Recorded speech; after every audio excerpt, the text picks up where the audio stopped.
Well, it's good evening here. It's just gone past 7 o'clock in Queensland. It's 10 o'clock in the morning in UK. And that's my guest who's currently sitting just below me.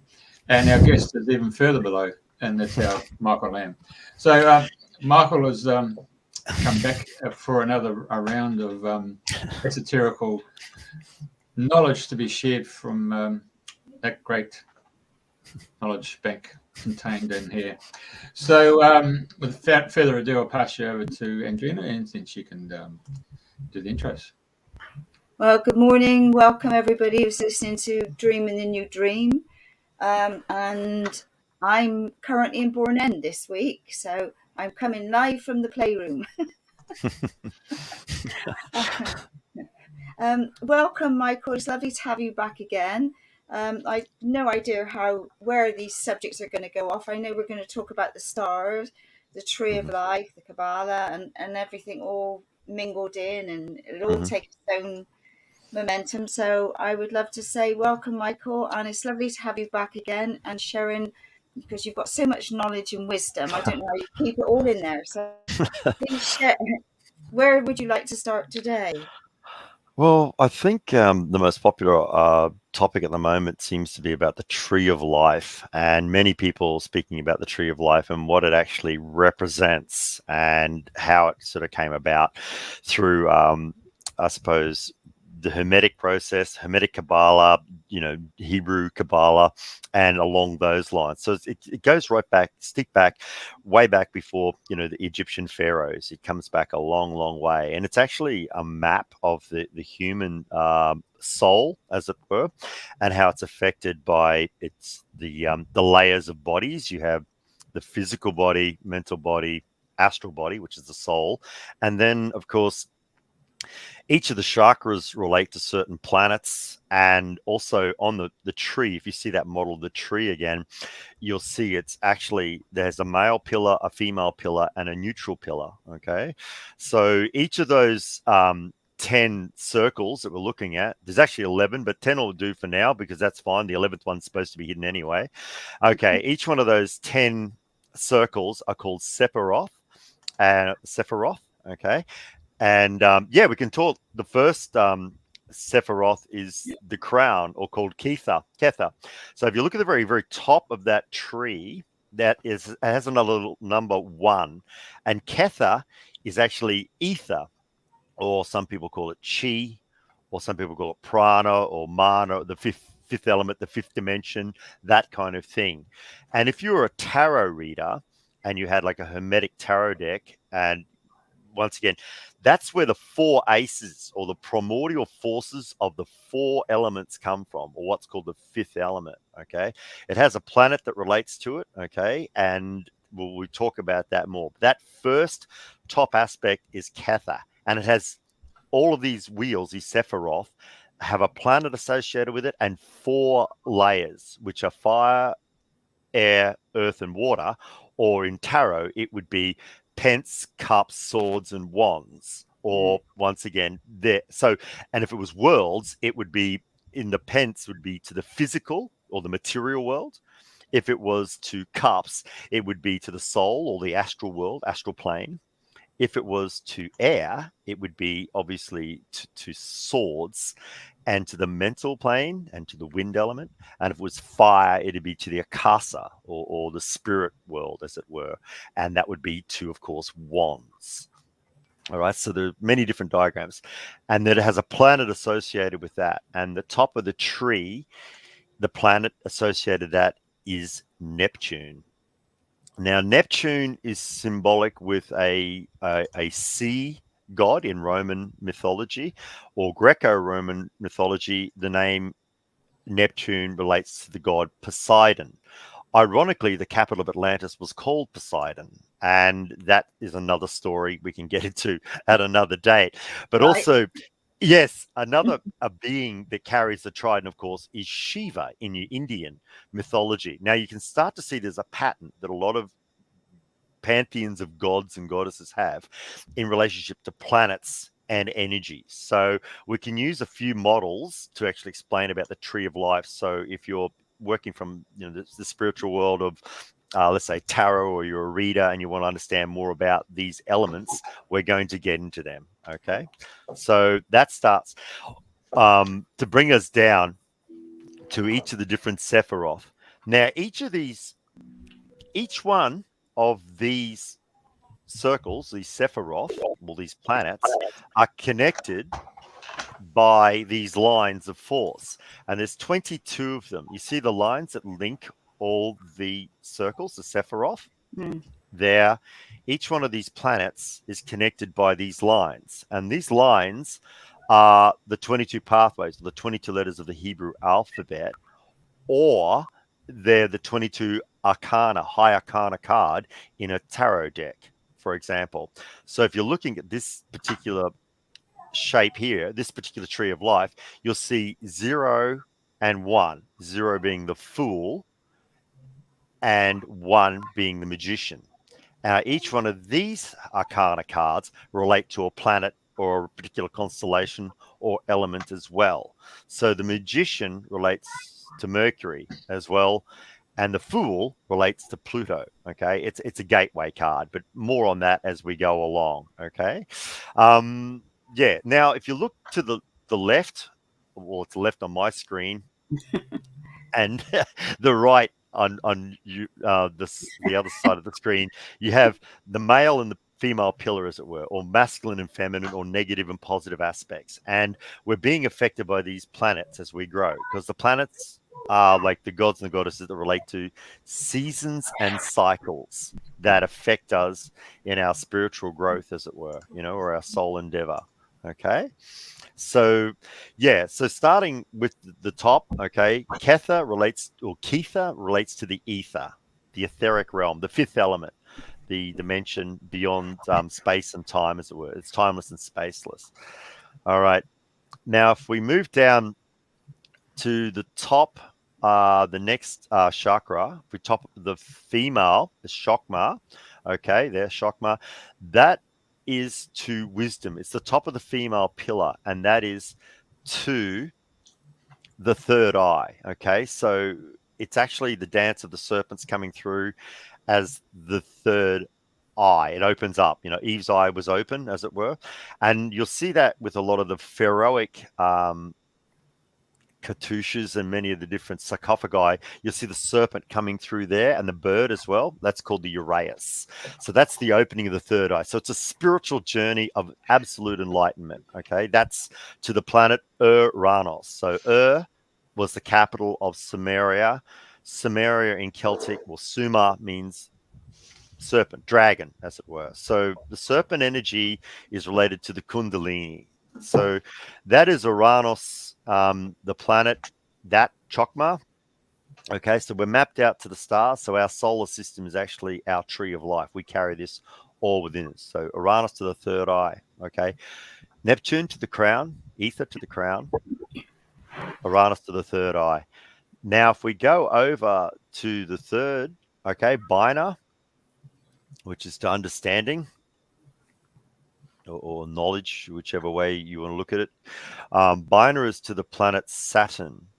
Okay, once again, every one of these planets and every one of these Sephiroth have 4 layers. Okay, so that would relate on the tarot, okay, to the planet Saturn, and that would be, of course, to the 3s. Okay, Chokmah would be to the 2s. Okay, Kether to the aces, and of course Binah would be to the top of the male pillar, and the chakra associated with Binah is the throat chakra.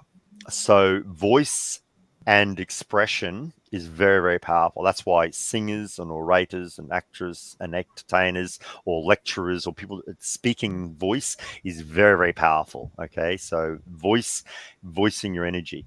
And Saturn, I don't know if you're aware of this or not, or Binah, Saturn controls karma. Okay, it's a very, very powerful planet. It is the ringed planet within our solar system. Okay, so going down that, we're going respectively, just to understand that that's the top of the male pillar. So we have Saturn at the top of the male pillar and Uranus at the top of the female pillar. And this is a pretty good accurate aspect. we're going to look at tonight with the tree. And I'll get into the arcana later. I'll just do the Sephiroth. It's the most obvious. Otherwise, it's too much unless you understand, deep mysticism, the tarot, Kabbalah, and all that as well. So we'll just go over this as a brief aspect.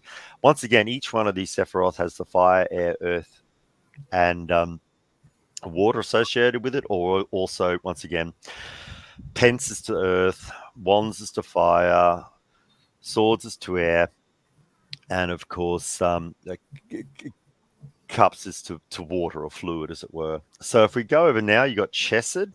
Okay, see Chesed? It's the second Sephiroth on the female pillar of life. Okay, and Chesed relates to mercy and to Jupiter, the planet Jupiter. Now, each of these planets, as I say, they're almost, you can use them in different pantheons of gods and goddesses, probably a little bit too much today, but depends. It's easier to explain if people follow different cultural backgrounds, okay, as it were. So Chesed relates to Jupiter. So the Greco aspect of that, or, Greek Macedonian would be, of course, Zeus, okay? And Jupiter has fundamental attributes to it as well. All right. So Chesed is mercy. Jupiter, its planet, is to what's called, I suppose, in many of the different astrology readings and things, most of the astrologers would agree, it'd be to civilization, it'd be to marriage, it'd be to the deeper aspects of civility and how societies and that work. Okay. So Jupiter sort of gets on with the laws of, mercantile and other planets as well, but we'll get into that as well. So Jupiter is to the mercy, on the pillar of mercy, as it were, because it's laid out. This is laid out in the Christian faith as well, if you want to understand. It's called the three crosses of Calvary. Okay, the middle crosser is Christ, and the other two is the robber and the thief, as it were, as I say. But it's about energy and polarity and how you're balancing when you're going on your spiritual journey up the Kundalini. So Chesed is to Jupiter. So it's all mapped out to the solar system. Your soul system is mapped out to the planets. We maketh man in the image of us, as it were. That's what the original Elohim stated, as it were, in the ancient texts, depending on how far you want to go back. But this goes back thousands and thousands of years, and it's how, of course, as I say, the whole tarot deck was set up. Your normal playing cards is only like a very watered down version of this, as it were. But like a tarot deck, of course, you have 78 cards, and we'll explain them as well. So, of course, Chesed, Jupiter would be to the fours in the lower arcana. Okay, but in the high arcana, we'll go through the basic minor arcana, then we'll go through the court cards, if you like, on the tree of life, and then, of course, we'll lay it all out. And if we can get to the high arcana this evening, we'll see how we go. Okay, all right. So Chesed is the mercy, and Jupiter, of course, is the civility and society and a few other things. Okay, the fifth is justice, or Gabura. Okay, it's to Mars, the planet Mars, or the god of war, as it were, or god of energy, because Mars got a bad rap later in life. They look at him as this god of war, but earlier it's about energy, pure energy.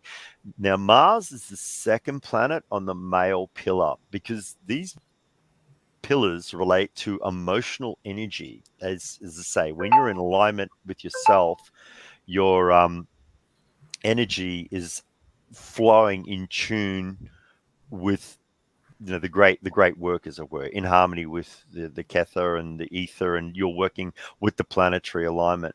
We're going okay? Anyone want to take a break yet, or what? But Gabura to Mars, it's a raw energy, and it's a raw male energy. So you see, a lot of men can't get past that on the pillar. If they can't get past their aggression or their negativity.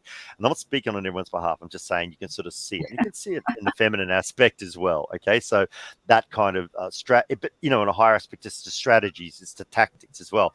And these, by all means, are not just limited to the masculine and feminine on the two pillars, because we have both pillars within us. We have, the crosses across our back. We're mapped out to the crosses, as it were, or the tree of life. We carry the tree of life on us, as it were. So we can only access so much energy. If we open these chakras up too soon, we'd basically spontaneously combust. So until you're aware, you don't get through the veils. You don't get to see through the veils, as it were. That's part of what we were talking about before, with Uranus being the third eye, or the Ajna center, and opening that kind of wisdom, as it were. Does that make sense? Oh, totally. No, I mean, I know bits and pieces of some of this, but I don't know it all. So you're opening up my awareness even more. Like, so, speaking for myself. But yeah, Yeah. fascinating. So what I'd Yeah. like to ask, Yes. Yeah. Sure. going back way back to when you were born, did you come into a family that were really into all of these different things, or did you come in as a really enlightened soul that you've developed it over as you've grown up? Let's Quite go the back to opposite, basics. actually. Eh? Quite the opposite, actually. No, I came into a very loving family that was awesome, and my father, had a trade. He's a carpenter, and also, he did his national service and that as well. So, we always had that, and he was also very, very healthy and fit. My mother was very, very loving and kind and hardworking as well. She had a job as well. I was just a very hypersensitive person when I was very young, and very, I suppose, insecure as you go on. So I had to learn to, I don't know, sort of, I like to read and things like that. I was a bit of a nerd in some ways. And then, of course, I was also very physically active as well. But I didn't sort of really get into the spiritual side. I mean, I was really connected to the planets. I like that. I wasn't going to get into any of the mysticism until I hit, I suppose, when I started studying the Eastern philosophies, as it were. I went and started, looking at martial arts and studying those sorts of things. And then I found a very esoteric martial arts. The other martial arts were good, but they were just more physical, whereas I found a very esoteric martial art, and it worked with the elements. And then I met my teacher, when I was about 20, 21.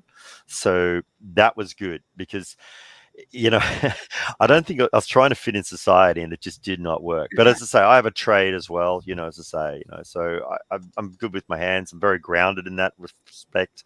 So the spiritual side is like a very, very unique build. And then when we started I started the School of Inner Knowledge in 85.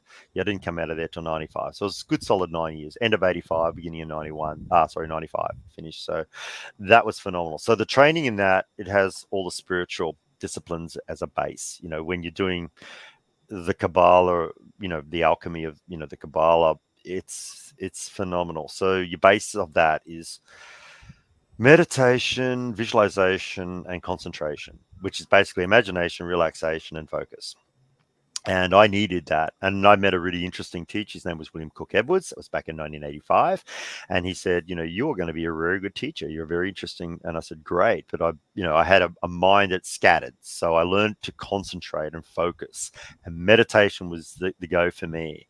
But we built it within the first few weeks and even few months. The disciplines were pretty solid. They were really good. You were learning to understand the planets and constellations and how it all connected. By late 86, 87, we were studying the tarot. But also in that training, you're not just like sitting in the silence. You're actually doing energetic meditations. You're understanding what's it like to feel your soul. Why? What is this soul? Who wants to know? And then by understanding that, you're understanding your astral body. And by understanding your astral body, you're understanding the astral planes. And then there's densities of the astral planes. What happens when you die? So also waking up in your dreams, these things. Dowsing, pendulum work, billet, reading a piece of paper or a photograph and getting an energy without knowing anything about it, So balancing both spheres, I suppose, of the mind, as well as harmonizing energy and harnessing energy. Later, to get real strength to your character, which I found very interesting, was the elements, which is basically the foundation of the tarot. The fire is, of course, the wands. The air is to, of course, the swords. Pence is to the earth, and the air, of course, to the swords. Would I mention that again? Exactly. Water to the cups, of course. Okay, so cups. So those elements are constituent aspects in every level of creation. I don't care where you go. You can go out to Sirius, you can go out to Orion, whatever, and you're still going to have those basic elements. And they'll break down into the periodic table whatever way you want to stack it, you know, you're going to be working with these elements for the rest of your life. But if you understand how to build that energy in your body, it's a real discipline. And you do that through energetic work, condensing the elements. So you're literally becoming like a mountain, you're becoming like a crystal structure or a ruby or whatever. So that'll be earth. So you're breathing it in, you're becoming it. So you actually physiology changing yourself. It's not like you're conning yourself. You're actually mentally shutting your mind up and actually focusing on a discipline to the point that you're breathing it. Hence, you know, if you saw like a master, you know, moving chi energy around, or I don't know, a 10th Dan black belt throwing 4th Dan black belts around the dojo like toys, not so much in the heavy physical, it's about the energy that you're working with, and the energy is coming from your center. And also, we're going to be talking about that in a minute on the tree of life again as we go. But getting back to this, that's the primal thing. I ended up, you know, following my own pathway in the end. You know, I love my parents. They were not like of the spiritual nature, although I had a great grandmother and a grandmother that were both pretty good at reading. Okay. And then they sort of saw that I had a bit of a shine to me. So yeah, but I didn't learn much off them. I learnt it more in the school, and then you had to go out and practice. So Bill, the teacher, he was pretty rough on us. Well, not rough, he was just hardly disciplined. So he got us in our early 20s, and we were out there reading, and we used to get these, you know, hardcore psychic women thought, you know, we were upstarts, and, you know, what did we know or anything? But we learnt, you know, in that way you're sort of confronting your own insecurities, your own weaknesses, your own doubts and guilt. So once again, with the elements, the prime aspect is you're understanding that each emotion that the human body has, it relates back to an element. So therefore you can checkmate it. So you're doing journaling, you know, you're journaling, you're writing in your diary, your emotions through the day. It might be a bit of envy. It might be a bit of lust. It might be a bit of guilt. And it's a very honest way to look at yourself and find it. And also you find out what are emotional triggers that trigger you, you know, this show, this music, these people. So you're actually reflecting on what's outside in the world back on your own self. Why are you triggered? And a lot of it comes back to programming. You know, if you're programmed this way, like TV, news, general media, all that sort of stuff, they're programs. So a program, you know, a gramophone record is a recording. So if you skip out of the recording, you're into your own zone, your own world. You can work in society, but you don't have to necessarily be completely controlled or owned by it. Same with a religion. You can look at philosophies without being, you know, taking it on board, as it were. You know, you can look at yourself in the third person. If you want to do psychic readings, you learn to discipline yourself, that, you know, you can tap out of yourself and then get yourself out of the way, because my personality wouldn't count if I was reading for someone, and that you give them the right answers that they need to help them in their life. So it doesn't have to just be tarot. If you're using a crystal ball, you're scrying, whatever, it's limitless. Whatever you want to do, you can do it, but just focus and master it, you know, try and master that discipline, you know. Brilliant. Thank you very much. Yeah, no, I always like to find out how people start off in life, you know, where the journeys took them, what tools did they have, you know, did their parents help? And yeah, it's always nice to know. Sculling these things on tape, on live TV. Okay. Yeah, as I said, it was phenomenal. We had a really good class. It was over at Cooper's Plains, you know, back in the 80s to the mid 90s, and then it sort of wrapped itself up, you know, like all, I suppose, great things, they come to an end. And I was ready to leave by then anyway. You know, I had a family and, you know, a life that was going on there as well, which is, you know, families first in everything, you know. And I'd had enough, you know, because you get full to a point. It's like when I talk to people, after about 5 seconds, they're full. Yeah. Really? It's just, you've got so much information to share. You know? Look, when you meditate on planets, it's incredible. The phenomenal. You get down, it's like hanging out. Look, it's great to work with quartz, but when you work with emeralds, you know, or sapphires, or you get a feel, you touch platinum, it's like, and you're open on all channels. It's like, what the, you know, it's like, look, if I go down the local park, that's great. But if I go to Avery or Stonehenge, it's a completely different experience, you know. So it's great. Like at the local wooden church down the road, you know, I'm sure they put that up in, you know, 1970 or something. And it's not Salisbury Cathedral, you know what I'm saying? So it's got energy and direction, you get to understand, and you experience life, I suppose, a lot richer than you could possibly do it if you're caught up in the program or the illusion. And that's another thing too. There are veils around, I suppose, when we're born through. It can be an outer hole. It depends on the person. This is not judgment. It's just, I'm not here to offend anyone. I'm just saying, as you progress, you get to see through these veils. And if you're not ready to see through those veils, it'll scare the hell out of you. This is where you can understand how to take, or understand how to take a mastership of your own life, because your dreams are very subject to your interpretation. So what goes on in your dreams is the soul level. It's the astral planes. Okay. And things work a little bit different in your dreams as opposed to they do in this physical plane. Okay. So in there, you go through a lot of symbolism, and also time is just like opening a door here, but you can go down a timeline when you open a door there in your dreams, as you can imagine. I'm sure we've all woken up on the other side, and then, geez, I'm 5 years old again, or I'm back at that house, or I'm back in that relationship, or what is it?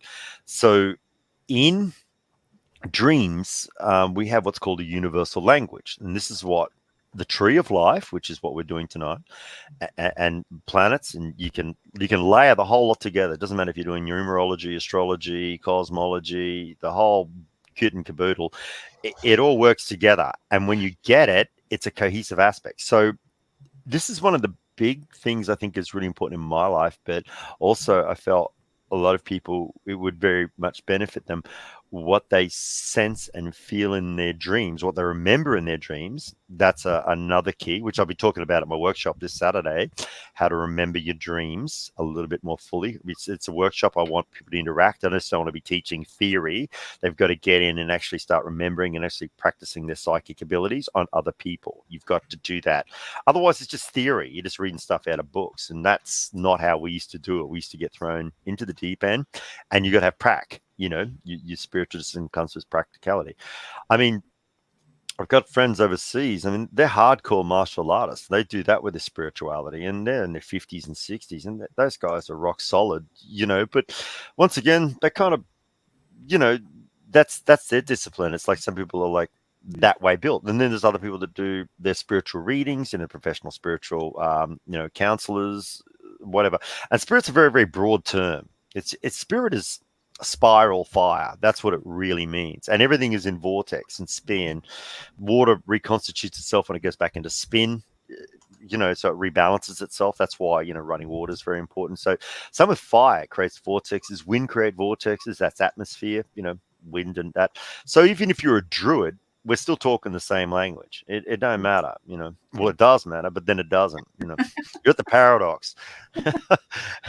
So as I say, I should break things down a lot more, whereas it's not that I'm trying to take things for granted. It's just that if you layer aspects of knowledge together, it gives it a lot more depth, and you can get to understand cultures. Because we use an elemental table in the West, it looks different to the East, and there's a big difference people see, but it's not. You explain the 5, it's the 5th element, exactly.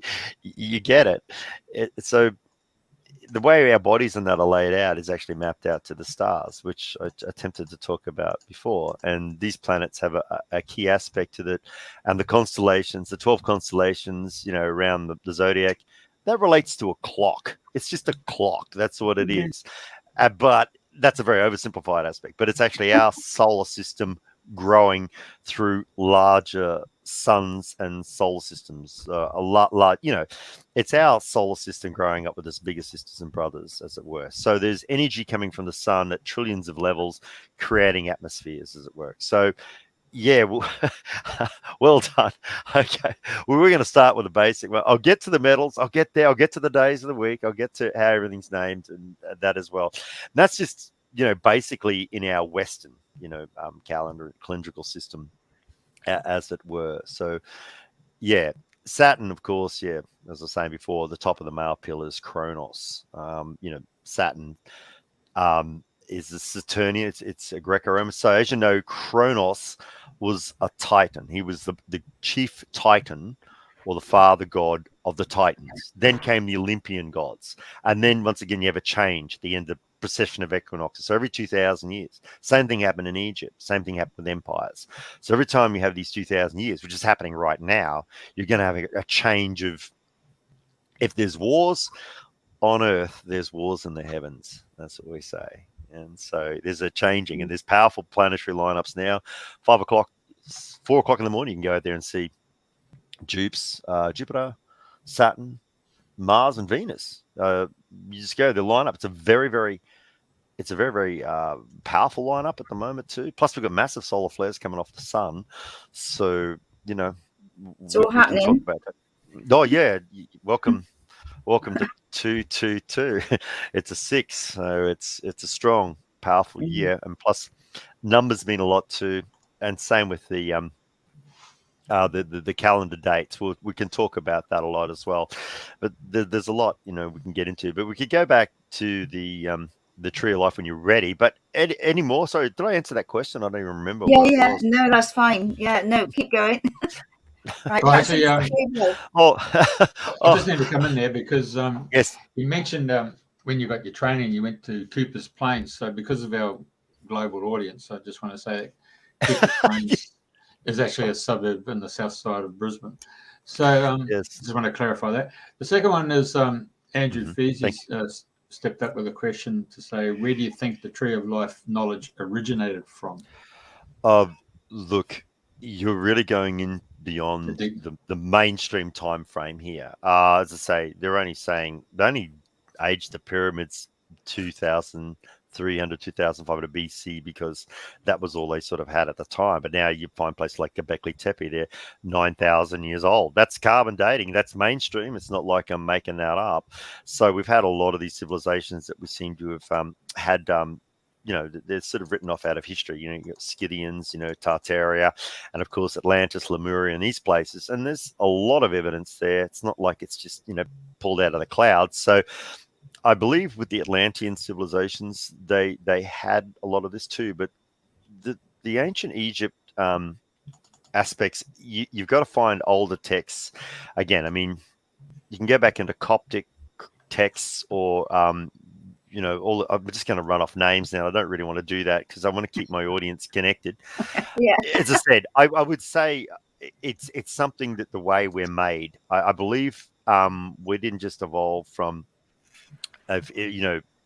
chimpanzees. We have a lot of that similar DNA, but I believe we have had a serious intervention, which is basically what's being said with the Adam and Eve story. That's an actual intervention of a very advanced race, putting their energy into our gene pool. So the Adamic race, as it were. And there seems to be quite a lot of that. So there's a lot more of this activity seems to be happening around now. So that's a lot to do with the Enlil Enki story. But as I say, even the Bible, our current Bible, is taken from older books. And if you really want to do your homework as a scholar and a researcher, a serious researcher, you want to go back to older Bibles such as the Aramaic Bible. If you can get a hand on one of those, good on you. Congratulations. There's the Septuagint that was originally written by 72 scholars. That was around the time of Constantine, and they wanted to bring in the Roman church religion as we know today. So a lot of the stuff didn't get put in there, and also a lot of stuff got destroyed at the Library of Alexandria. But lo and behold, a lot of that stuff was saved too. A lot of it actually got moved to a lot of the monasteries in Britain and all through Eastern Europe and places like that. It was kept in their catacombs. A lot of it was saved. But once again, the further you go back, the more of Pandora's box you're opening. And you will be blown out to find out who you really are. So the Tree of Life, if you actually looked at what holds us all together, if you actually looked at what held our physical body, our mental mind, our soul, which is our personality, our character, and the astral body, and our spirit together, because spirit's antimatter, can't exist in this physical machine unless you got something to lock it all together, and that is the Tree of Life, which is basically an etheric web.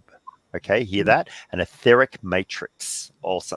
And you're getting into fifth dimensional physics. That's how you understand how planets and globes and that work. People say, oh, flat Earth has to exist because, if the planet's spinning like this, water's going to... You don't understand fifth dimensional physics. And, it's an impossible thing to explain unless you've got like a ton of charts and you're working through the time matrix.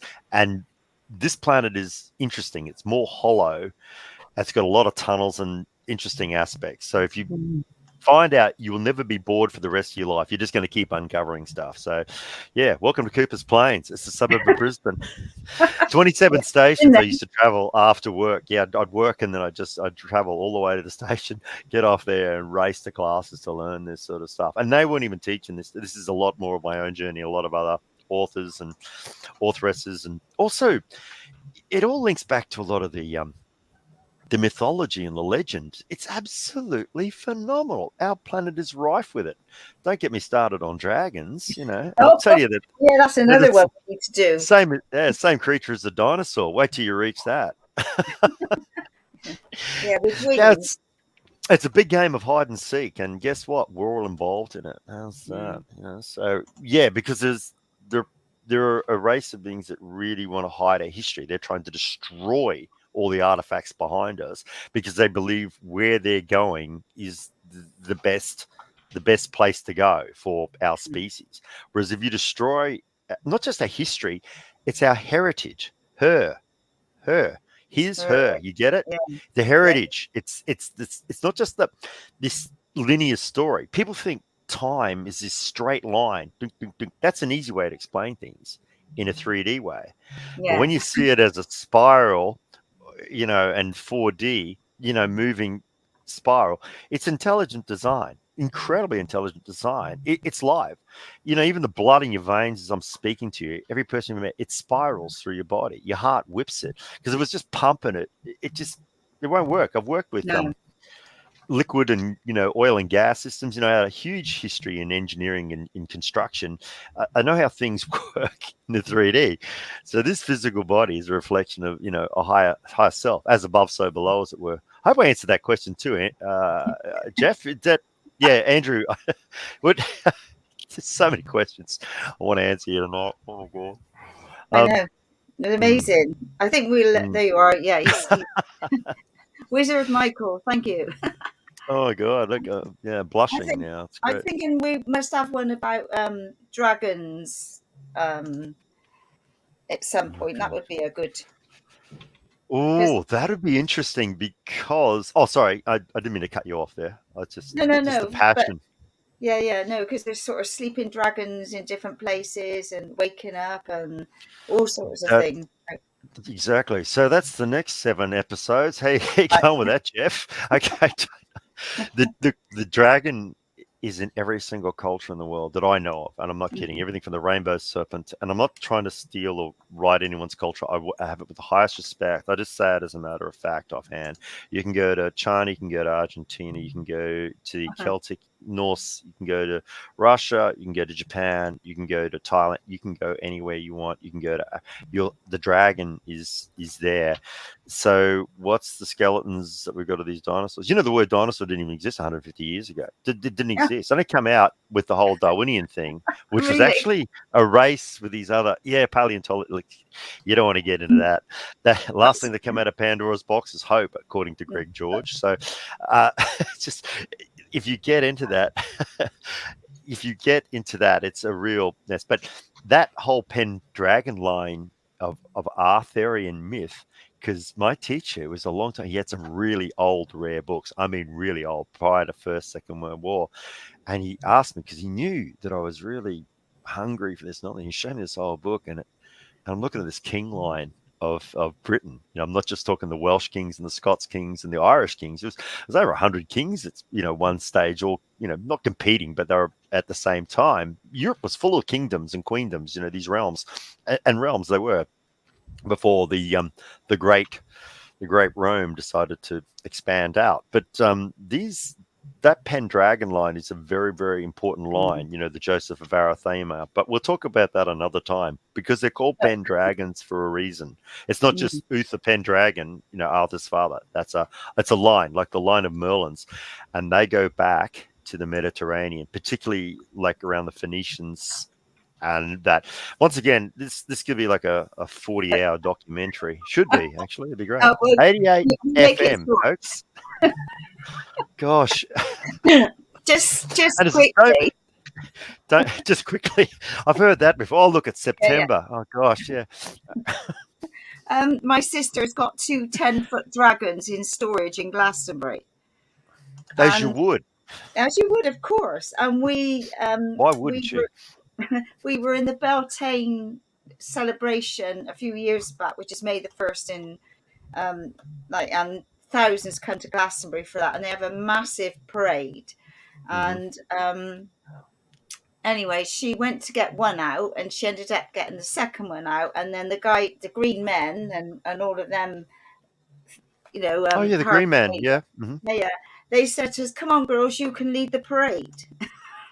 So there we were, going up Glastonbury High Street with a dragon each, all the way up the and everybody's going click, click. And I said, oh my God.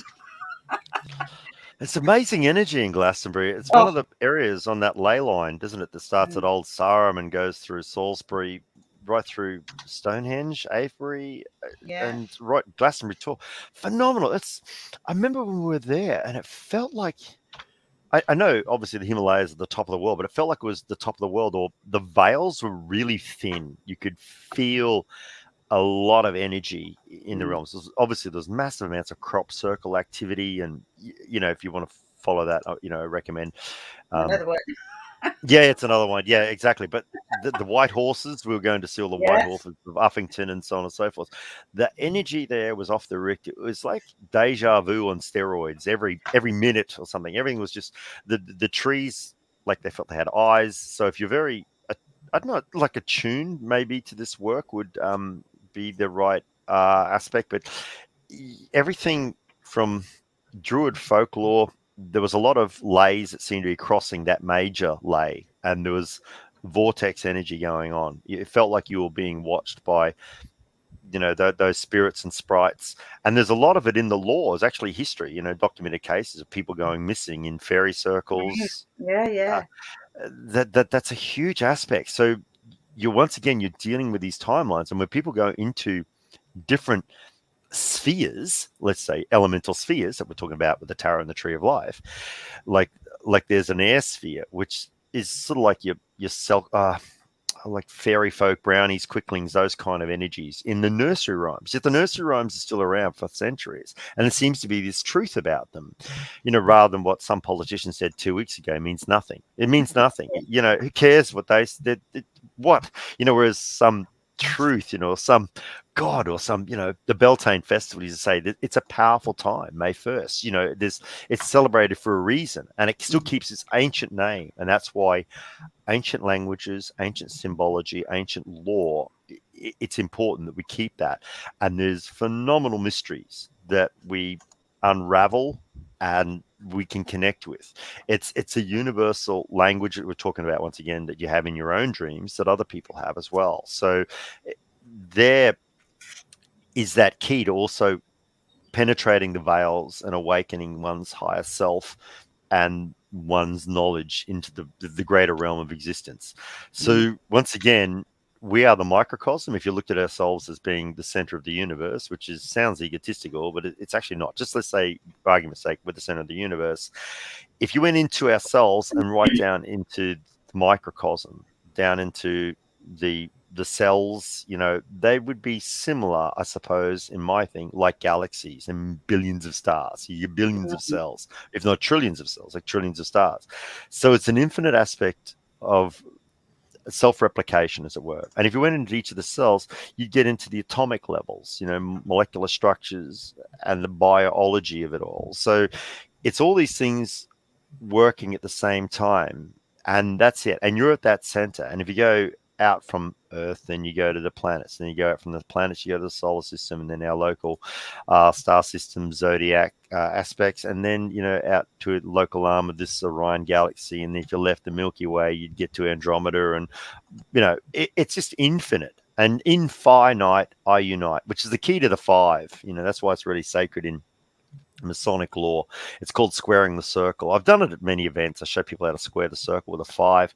And that's interesting what we're getting to with Mars on that tree of life. So it neatly comes back to that segue when we're saying the tree of life. Yeah, the Mars is the 5. But each of those planets also do these incredible geometric dances too. But you know, more on that. That's a lot of John Martineau's work. There's a book called The Little Book of Coincidences. And I won't promote books here. All I want to do is promote my own stuff tonight. I'm flat out in remembering, you know, how to sort my laundry out some days. So, gosh, that's the mundane. That's beautiful. There you go. There's the Druids. Is that Corin? Probably is. So Corin Thistlewood there. So that's the Maypole, 1st of May. Is that right? Yeah, it's down there in Glastonbury.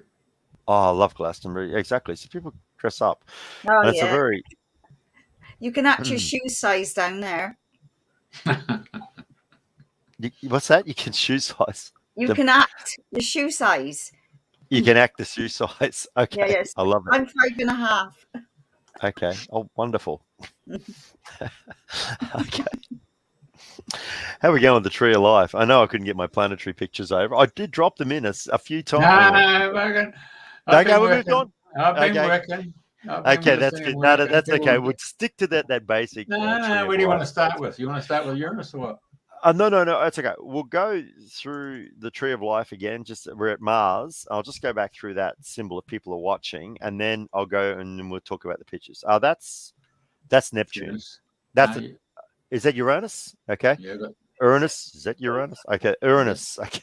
Yeah, Uranus. Okay, so that's, yeah. And if you know who Uranus was, he's the father of the Titans. Okay, you know, in the Greek Macedonian mythology, that, you know, he married Gaia, or his union with Gaia created the Cyclopses, the Hecatoncheires, and the Titans, as it were. So yeah, and then of course Kronos, his father, Saturn, you know, the next planet in line, you know, as we come to these next ages, he takes over, as it were.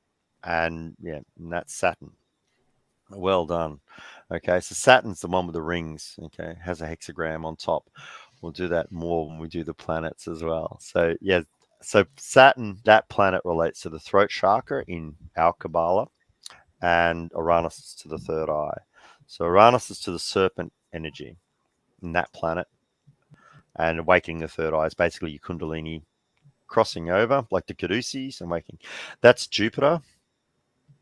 Okay, so now Jupiter is, as I said, to civility. It's the largest planet in our solar system. It's bigger than all the other planets put together. And once again, it's Jupiter Hera. You know, that's the next age of gods, or the next procession of equinoxes, as it were. So it's another 2,000-year cycle when the Olympians did rule, as it were, in their part of the world, simultaneously with these other gods, because there seems to be a lot of history of where these gods have ruled in the physical plane and then moved on into the stars, which is what the Egyptian pantheon was about as well. That's Mars, Ares in Greco-Roman, Mars, okay.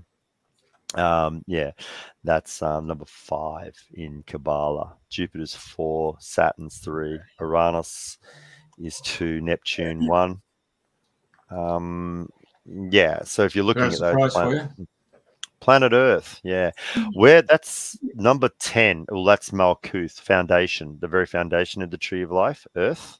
Okay, they got through. That's the same one I have, is it? Did I send that one through? I don't know. Got there. I'm glad. No, okay, yeah. That's Kingdom Malkuth. Now we're at the bottom of the tree of life. So Earth is your foundation. This is where you build your house, your kingdom, your castle. This is where you incarnate to have your family and your bloodline, your ancestral bloodline, right back to whenever, you know, and that's why it's, you know, quite easily be related to, let's say, esoteric folk, you know, like the Cleopatras, or the, you know, the Tutmosis, or the Merlin, you know, lines, or any of the famous, you know, anyone that's sort of sticks out in history. It's not that far removed if you actually go back a few generations. That's Venus. I'm pretty sure that's Venus. Yeah, Yeah. by the looks of that. Yeah, Venus is the first Sephiroth on the Tree of Life. Relates to 7, the number 7 in Kabbalah. Yeah, Netzach. Okay. Yeah, and it's an aspect of the feminine when she first away. It's a very loving vibration. Aphrodite in your Greco Macedonian, and that is the Venus energy. It's very much to loving and sexuality and connecting with life and loving life itself. So it's very feminine. That's why it's the first planet in the pillar of the tree of life, as it were.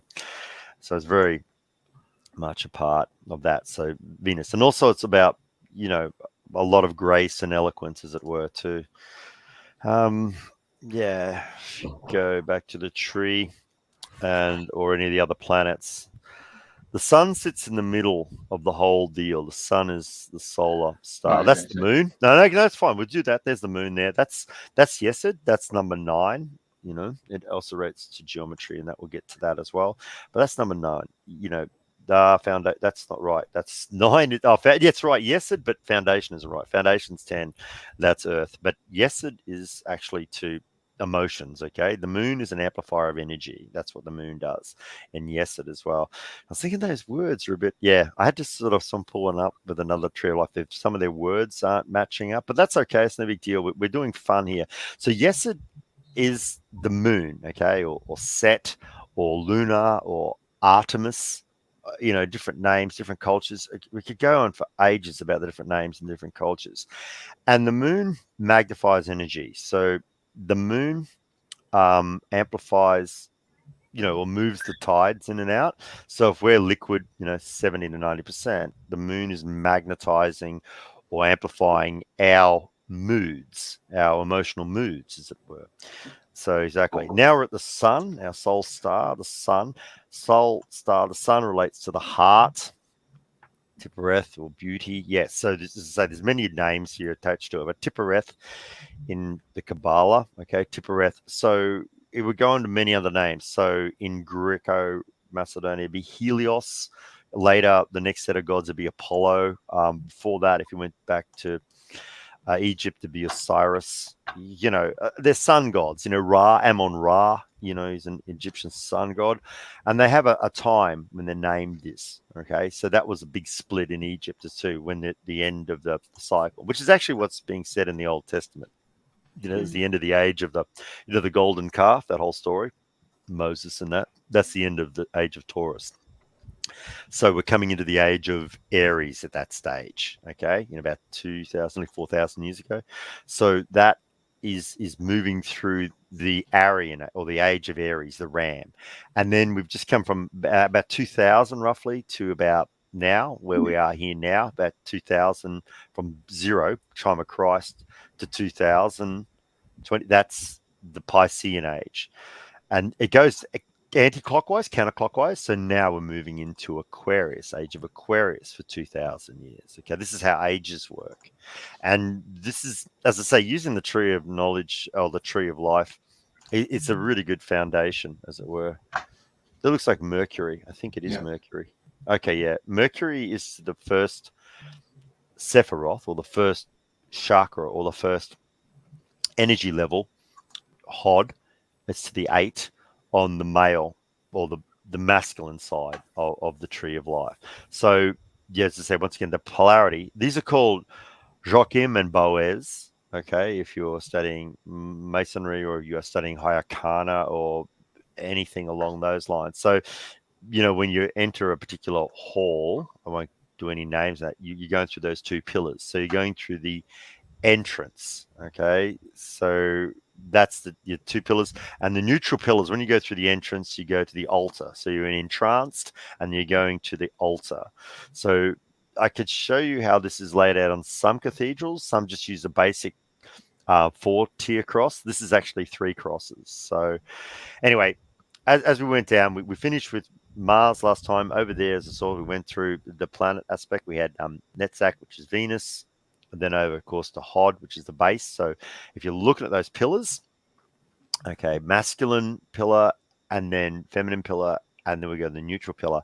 So I'll go through the masculine first. So that is Mercury is to 8, Mars to 5, then Binah is 3 to Saturn, and then you cross over on the feminine spiritual side. You start at Venus, and then you move up through 4 to Jupiter.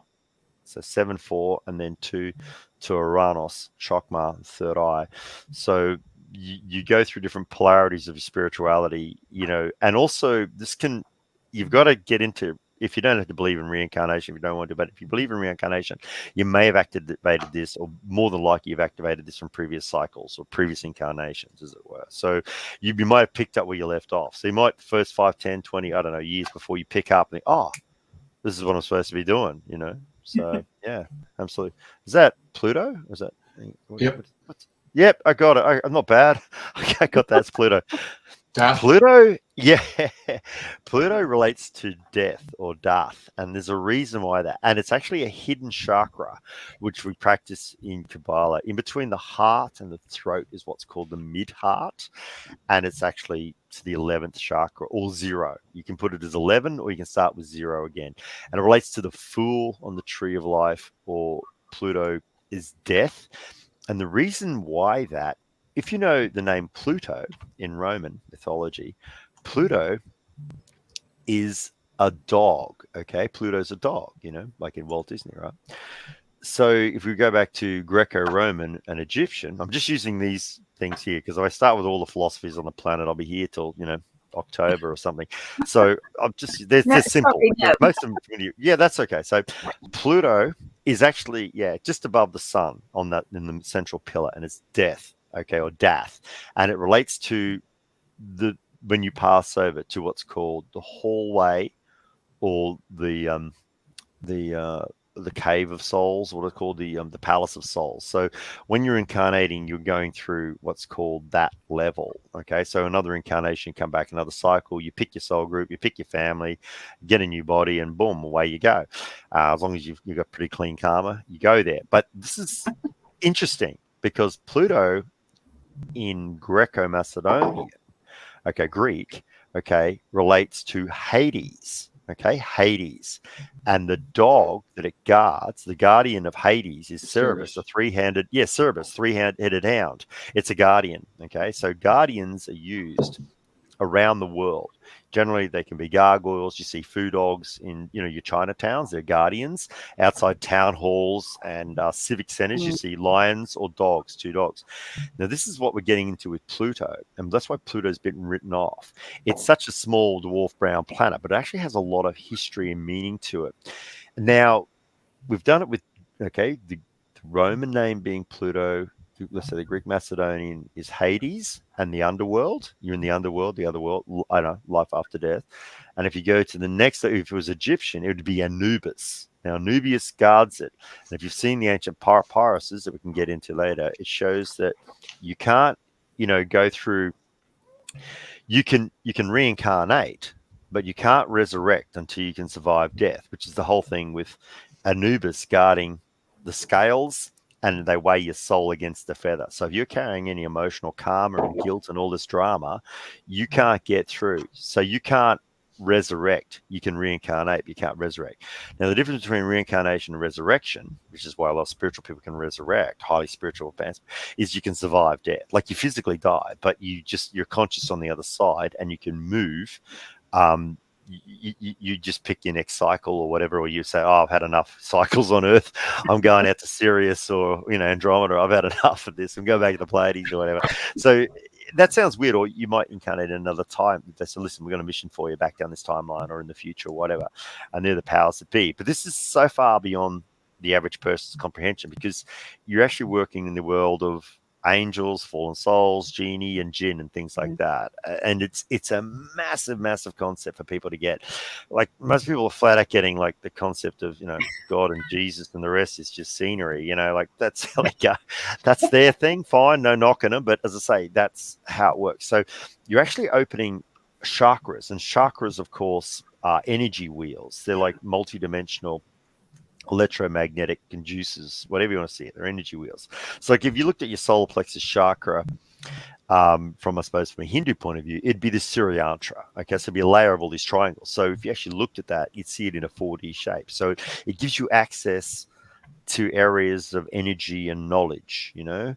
So you get to understand the depth of planets and the hidden knowledge, and you can do anything with this knowledge. Once you start to work on the tree of knowledge, you can visit the planets, you can go down timelines, you can see the truth for what it really is. And that's what the tree of life is. So the tree of life, once again, you see it there now with this picture here. This is called the flower of life, and the tree of life is meshed in it.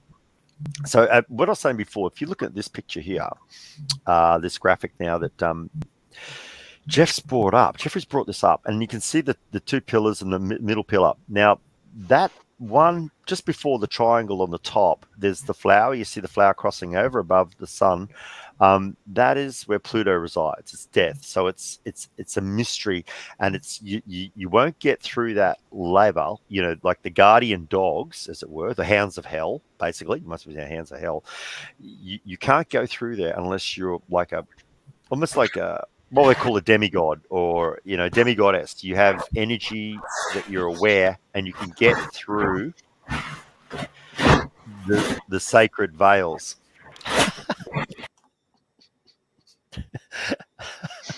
Thank you very much.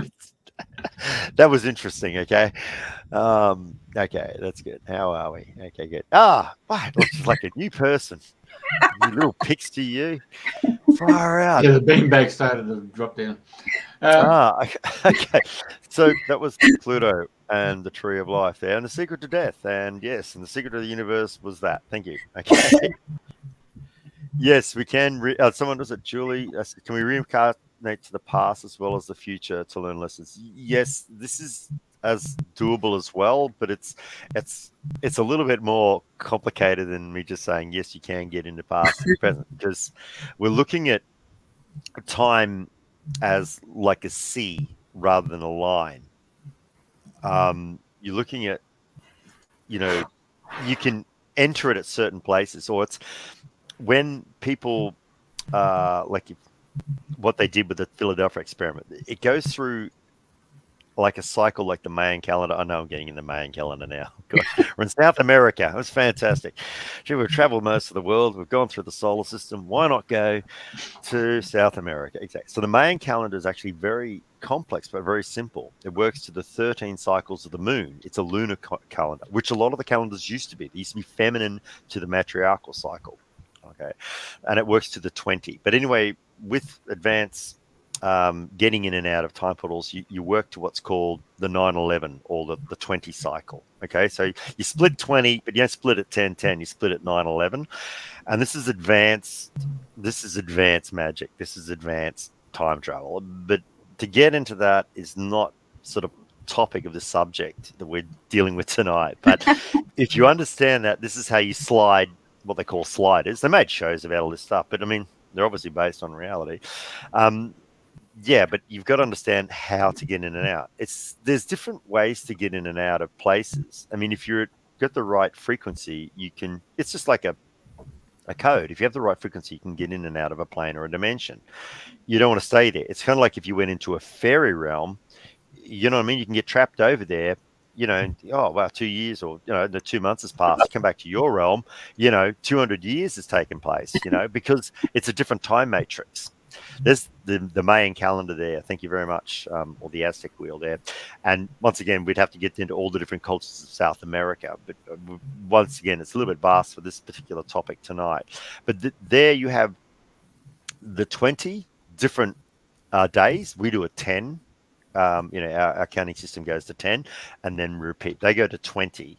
And then it's another wheel within another wheel, and it accesses, you know, their cycle's a little bit different, but I won't try and explain the Mayan calendar. I just don't have the time. No, it's just that's another one. Yeah, we're doing the Tree of Life. Yeah, let's compress. Yeah, let's do 25 years of the Philosopher's Stone. Let's compress that in like 2 hours. That's great. So that's why people think, oh, you're talking like this and this. As I said, but once you work on the tree of life, and you have, a really good teacher, or if you can train yourself, okay, we'll get to Vitruvian Man. We're going to get to Vitruvian Man. Thank you very much, Jeffrey. And I'm loving your graphics. Thank you. You did a great job. Whereas me, I was completely lazy. I was just totally caught out with tiling and, recording this week and, building websites and all sorts of crazy stuff. And, so thank you. Thank you very much. I really appreciate that. But So yeah, how can we Vitruvian Man. bring that into our lives? That was a question I saw flashed up about bringing it into your everyday life, I think.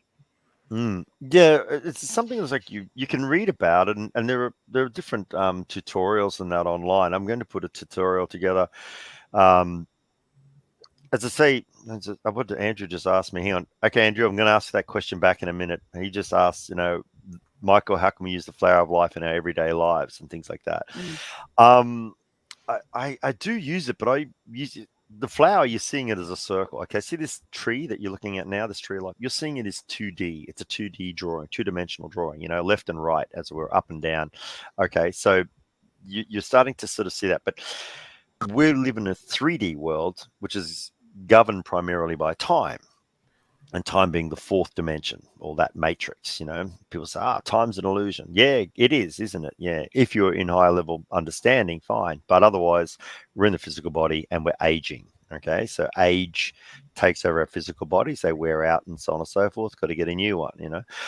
So the understanding the flower. I've got to get back to your question, Andrena, because you asked it first, and I'll answer Andrew's, and then I'll get back to Jeffrey. It was Andrews. It was Andrews about bringing it into everyday life. So, yeah, look, the thing is to say, I would use it because on the way to work, I would used to use simple things for it, like a mantra, okay? And I just know that the planets are just like constant there. It's more the bigger picture. And sometimes the bigger picture isn't that relevant in your day-to-day life. Whereas if you looked at the flower of life, it would be like a torus, like a field that exists. It's like you could look at it as a sphere. A torus, I don't want to get into that. That should be. But if you actually surrounded your body with it, it'd be like an energy field. That would be very, very good. And also, if you looked at it like the tree of life, you could flush out a lot of negative energy. Okay, it's just an understanding of how things work. It's just another way to describe energy on a complex level, but it's actually quite simplified. So understanding that you carry the cross, upon you, and the flower of life around you, you could use it as I'd use it as like an energy shield or something, from negative. People get so caught up with, these frequencies, the EMF and the 5G and the cloud and the spraying and the the pesticides. If you're using these kind of energies, you're balancing a lot to it. I mean, not saying that you're gonna, sniff some, I don't know, round up and drink it or something. That's I can't protect you from that. But you're actually understanding the energy, where it comes from. So therefore, on a day-to-day, yes, torus field, thank you very much. So you're sort of seeing that matrix there. So you're understanding that you are a whole being. Your love is amplified through your heart chakra. See how the heart there. So you recrystallize yourself. So if you're going through a negative emotion, you just sort of visualize like flower life or a torus field, and you're just cycling the energy out. It's like you're cleansing the waters. It's like you're purifying your water. You're purifying your field. You're cleaning your house. You're getting rid of the clutter. Okay, that's a very simplified way of saying it, and I think it's a very useful way of saying it. With that simplicity of that, by seeing that, see how you see that grid there, that toroidal field, tree of life, flower of life, all in that. It's all mapped in there. But once again, you're looking at 4 dimensions there. And that's the same way you look at your life, being controlled by an emotion of, I don't know, let's say you're getting a lot of flack, jealousy, disappointment, you failed this or whatever. That energy is like static to us. It's kind of like a really bad radio or TV show. It's like static and grinds on us, like some newscast or something. It's just grinds on us. So you want to flick that energy. So that static, that negative emotion, that negative mood, you want to be able to churn it through, let it go through a process. Sometimes it takes a little bit more time. So your flower life, you can regenerate, or recrystalline your structure. You recrystallize yourself, as it were. as I said, we're actually speaking about so much here, are covering a lot. Thanks for those graphics, Jeffrey. They're great. I'm glad I almost chose them, but didn't. It's good. Thank you so much.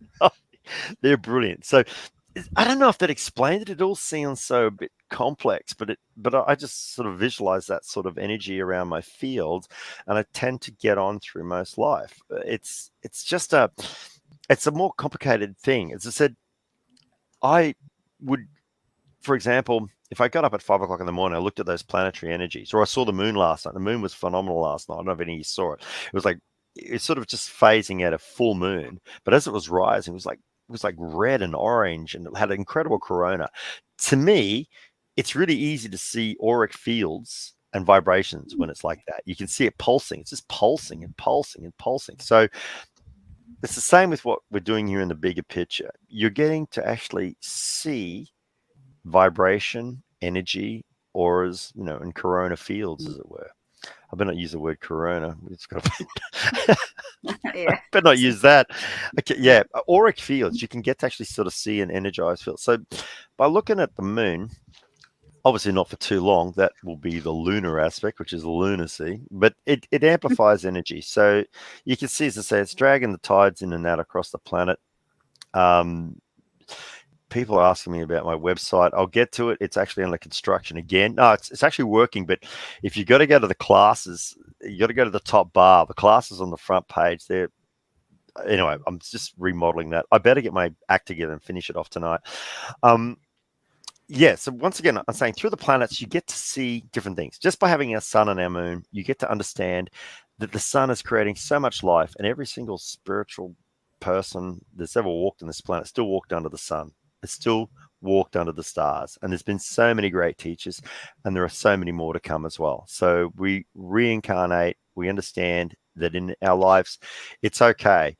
You make a mistake, you get to fix it up. And some of your greatest mistakes are your best learning. That's how I look at it. Totally. Okay. Yeah. Is that help at all? Or is it, Yeah, as I say, it's good. Yeah. Oh, there's so many things to think about. You'll never be bored for the rest of your life. Trust me, you won't be. Okay. I hope that explained that. Once again, as I say, where it's at, I'm teaching this Saturday at the Theosophical Society. We've got the fourth in our series of workshops, so I have to get back onto my structure. We've got 4 hours there. We'll be filming there as well. We're doing a little doco as well. So Cameron and Vesna and I think Sharon's rolling up this time as well. And this is about dreaming. It's a little bit on dreaming. We're talking about dreaming, how to remember your dreams, and how to, understand a little bit of the symbolism, because a lot of symbolism that takes place in a dream, what's that symbol of a flood taking place? What's the symbol of myself seeing myself in my childhood? What's going on there?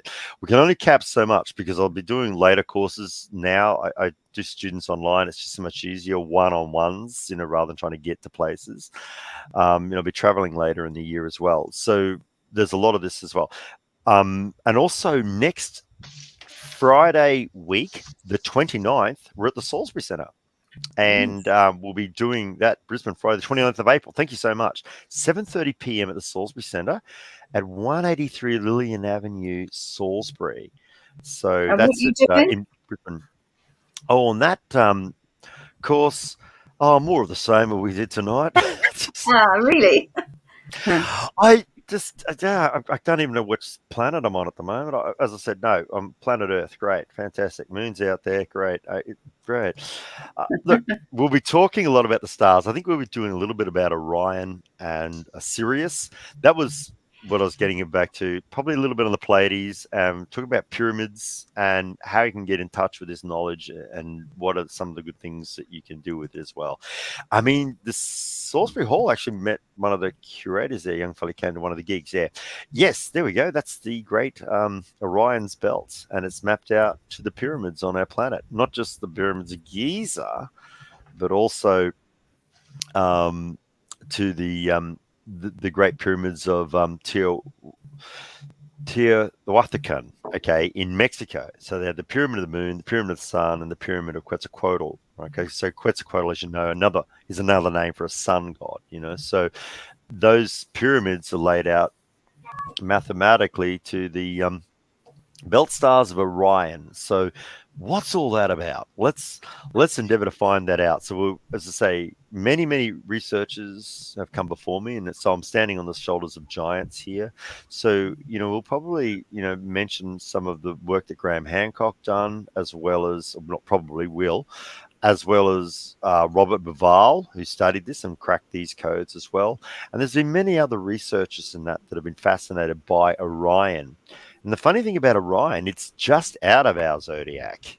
It's in between Taurus and Gemini, but sort of just in a little bit. So Orion has a very long history with advanced cultures. Some sort of see it as, the aspect or the key to the Orion Aryan connection or whatever, another culture that was sort of taken out, written out of history.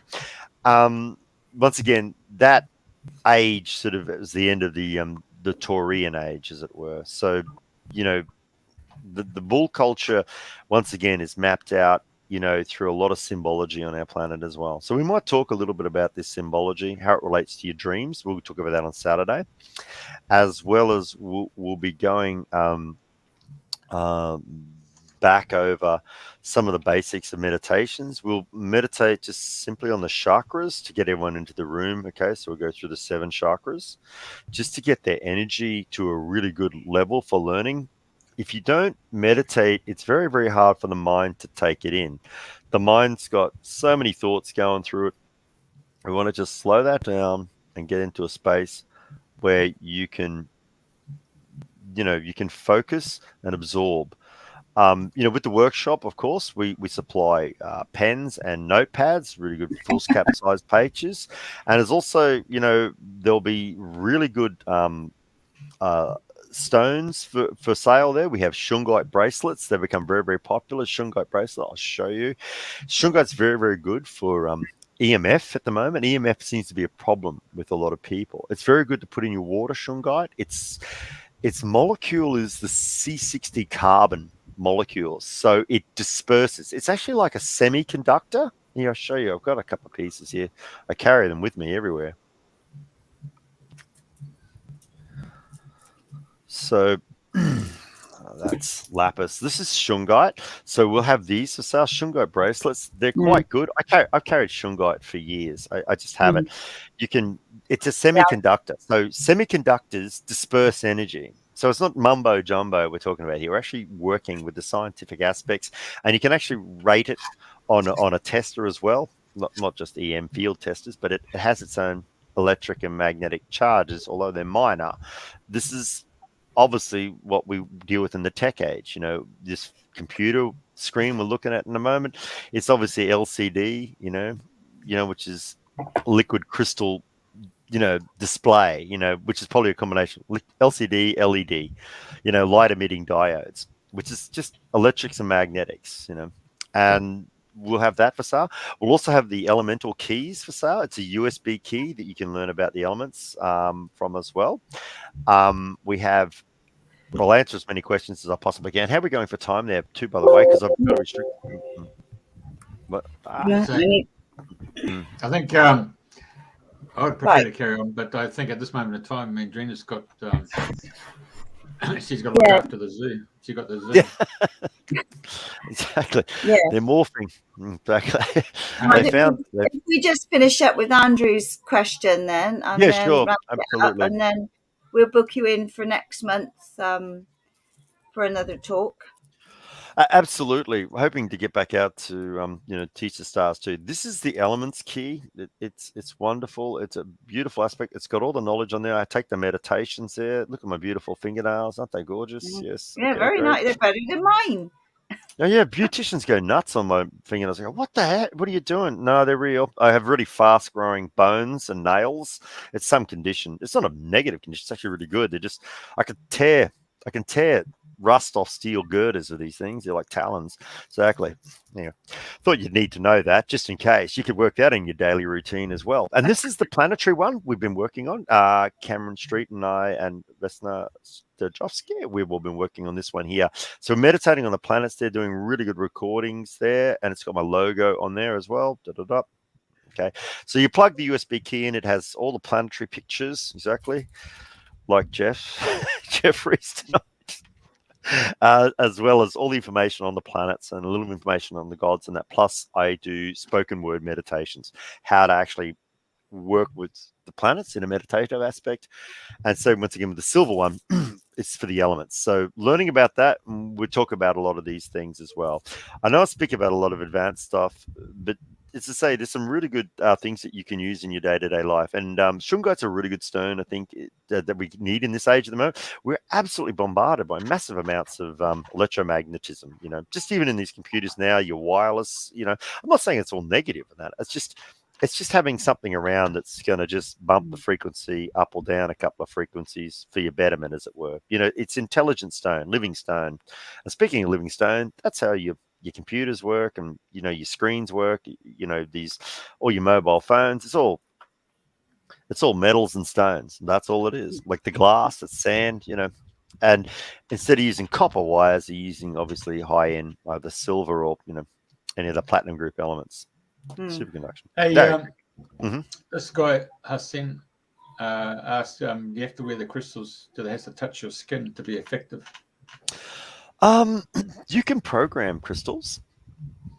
You can program crystals to do a lot of things, but once again, they have properties that they're close to as well. It's kind of like wearing a copper bracelet for arthritis. You know, like you got iron running through your blood, and copper, okay, near the skin is quite particular. It doesn't have to touch the skin, but as I say, I have a topaz ring, and once again, it's old school, so you know the stone sits close to my skin, but you know, there's a lot of diamond rings and emerald rings and that. It's close to helps. On the skin's probably better, you know, because your skin is the largest organ, you know, in and on your body, the epidermis. So that helps a lot. But once again, just having, I call them pocket rockets. You know, I carry stones, you know, even when I travel, you know, it's kind of like, having crystals in the house in the right place. You know, if you're doing feng shui, air and water, having crystals or mirrors, you can bounce energy, you can balance energy. That's it. So I don't know if I'm answering that question, but once again, it's just like, I find them quite inspiring, you know? Yeah. Nice. Yeah, I wear them next to my skin. I often, and I carry shungite as well. Yeah, it's a good one. Black tourmaline, if you're obviously a holistic healer. There's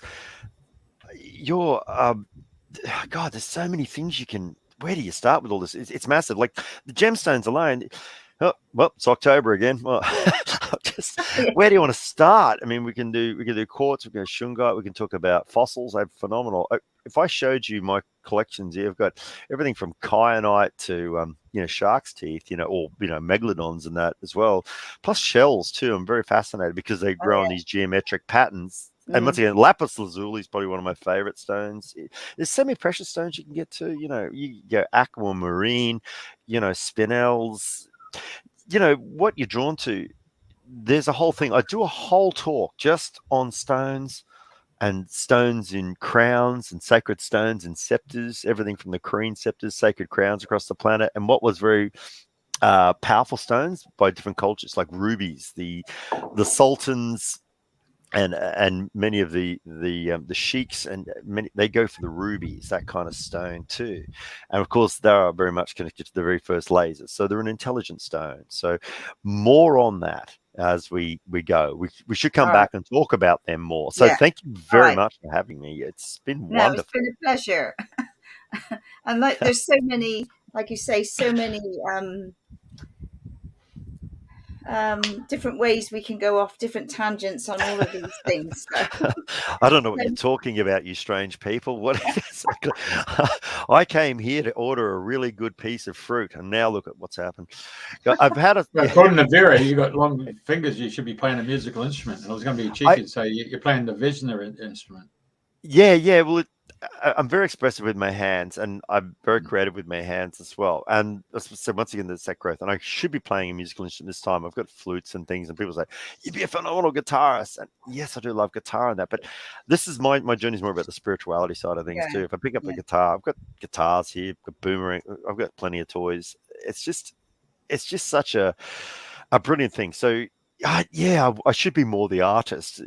There's so much to share. We don't do shoulds, woulds, or coulds. No, we don't do should, woulds, or could. It's an alternative lifetime. So I'll probably be the lead guitarist of Black Sabbath in another cycle or something. I don't know. Bass player for Pearl Jam. I got nothing, So I do admire brilliant guitarists. I really do. I really like that. I thought that sound, was unreal. But look at the pianists, players, and I love fantastic instruments and all the brass woodmen. Anyway, that's my passion. Right, I'm Michael Hey, just want to ask this particular person. Salisbury. Yes. Now this one here, I don't know how you pronounce it. Hussein, is it? It sounds like Hasni Aslantas. It could be. I don't know. I don't know the gender. Is it male or female? Or just. It looks like a lady picture. Mm. Be nice if you could come and let us know. I've got a funny feeling. It feels like Arabic. Mm-hmm. Anyway. Just ask the question. Right. No, you're most welcome. Just to say thank you very much for the viewers, the listeners too, as well. It's been a wonderful, wonderful evening. So I probably kept all my neighbours up with my passion of yelling. It's great. I'm getting into hugging. We should have a hugging college. So got a degree in hugging. I got a black belt in hugging. Just hug the life out of people, and then put another life back in them. You went into the male number 3. You went into Chester. Chess. Yeah, voice going, project it. Voice is a very, very powerful instrument. As I say, my passion this time is life. Is well, it's lovely that you express your passion and you share your passion. So we're very blessed. So thank you. Thank you so much. It's been once again awesome. I'd love to say thank you to everyone. That has spoken there. So we have a lot of friends.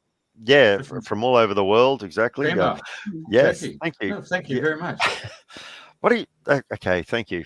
That's been wonderful. Okay, Greg, George, thank you all. Thanks, Greg. Thank you to Andrew, the whole Rocksteady crew out there. Yeah. Thank you so much. I think Yvonne was in there. Ben, okay. Okay, yeah, thank you. Oh, beautiful people. Okay. Thank you. And once again, it's been a real blessing. And I think we did the tree of life. Did we? We get most of it done. Thank you. Okay. Try exactly. Hi, Michael. I'm at Stonehenge today. Oh, I'm sorting out my tiles. It's okay. Bathroom. Right. Oh, look. Thanks so much once again, Jeffrey. Thanks very much for having us. Thank you, Andrena. It's been wonderful. It's always a pleasure with you guys. It's fun, even though it's all at the front. It's so tense. Where's my photos? Where my planets are supposed to be? Anyway, and they're there. They're there now. I found them, which is great. It just. Great. I'm a pro. Right.